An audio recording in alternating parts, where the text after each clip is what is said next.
그런가 하면 조금 전 한동훈 법무부 장관 얘기도 들어봤는데 각 당에서 한동훈 장관을 두고 동상이몽이다라는 분석 기사가 오늘 아침에 보도됐는데 흥미롭습니다. 각 당의 한동훈을 향한 동상이몽 어떤 꿈인지 함께 보시죠. 이제 선거철이 반년도 안 남았죠? 총선이.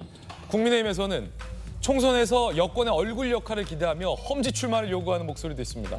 편한 데 말고 나와서 험지 가라. 그래서 이번 선거를 좀 강력히 이끈 어떤 잔다르크처럼 강력한 워리어, 전사와 같은 역할을 해달라라는 어떤 기대.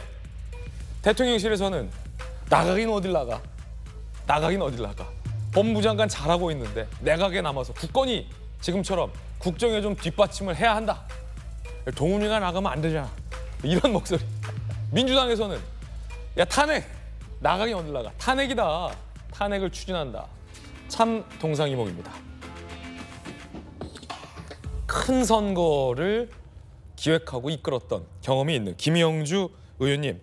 각 당의 기대치가 다른데 자 만약에 한 장관을 만나서 조언한다면 어떤 당의 목소리를 들으라라고 조언을 해야겠습니까? 글쎄요, 조언 이전에 이제 한 장관이 선택지가 이만큼 많다는 거 아니겠습니까?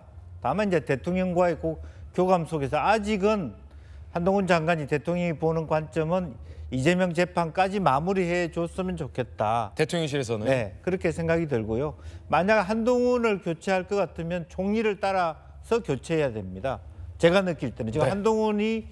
한동훈 장관이 하는 몫이 단순히 법무부 장관 몫 이전에 거의 대통령이 말하자면 대통령실에 들어갈 때 했던 인터뷰를 거의 대신하다시피 기조를 만들어가는 홍보 담당자 같은 역할도 하고 있고 한 장관 역할이 거의 총리급 역할을 하고 있다? 그렇죠. 네, 그렇기 때문에 지금 현재 한 총리 정도 이미지만 가지고는 이 한동훈 장관까지 투한 시스템에서 빠지게 되면 굉장히 희청거린다. 내각의 어떤 강력한 축이 좀 빠지게 되면 안 된다. 예. 이제 그런 어려움들이 분명히 있을 것 같고 그럼에도 불구하고 여당은 솔직하게 강서구청장 보궐선거에서 졌을 때 흔들리는 김기현 대표.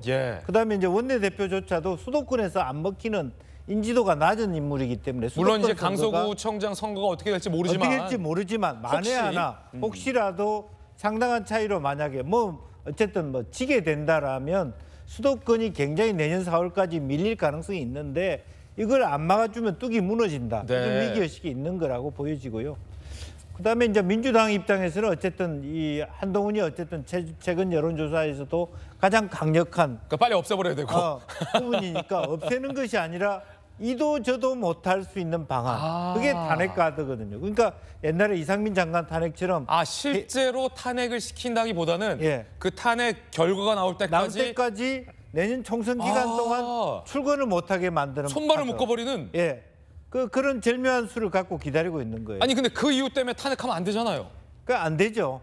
그거 안 된다고 보고 그렇게 됐을 때 후폭풍도 매우 클 수 있는 거죠.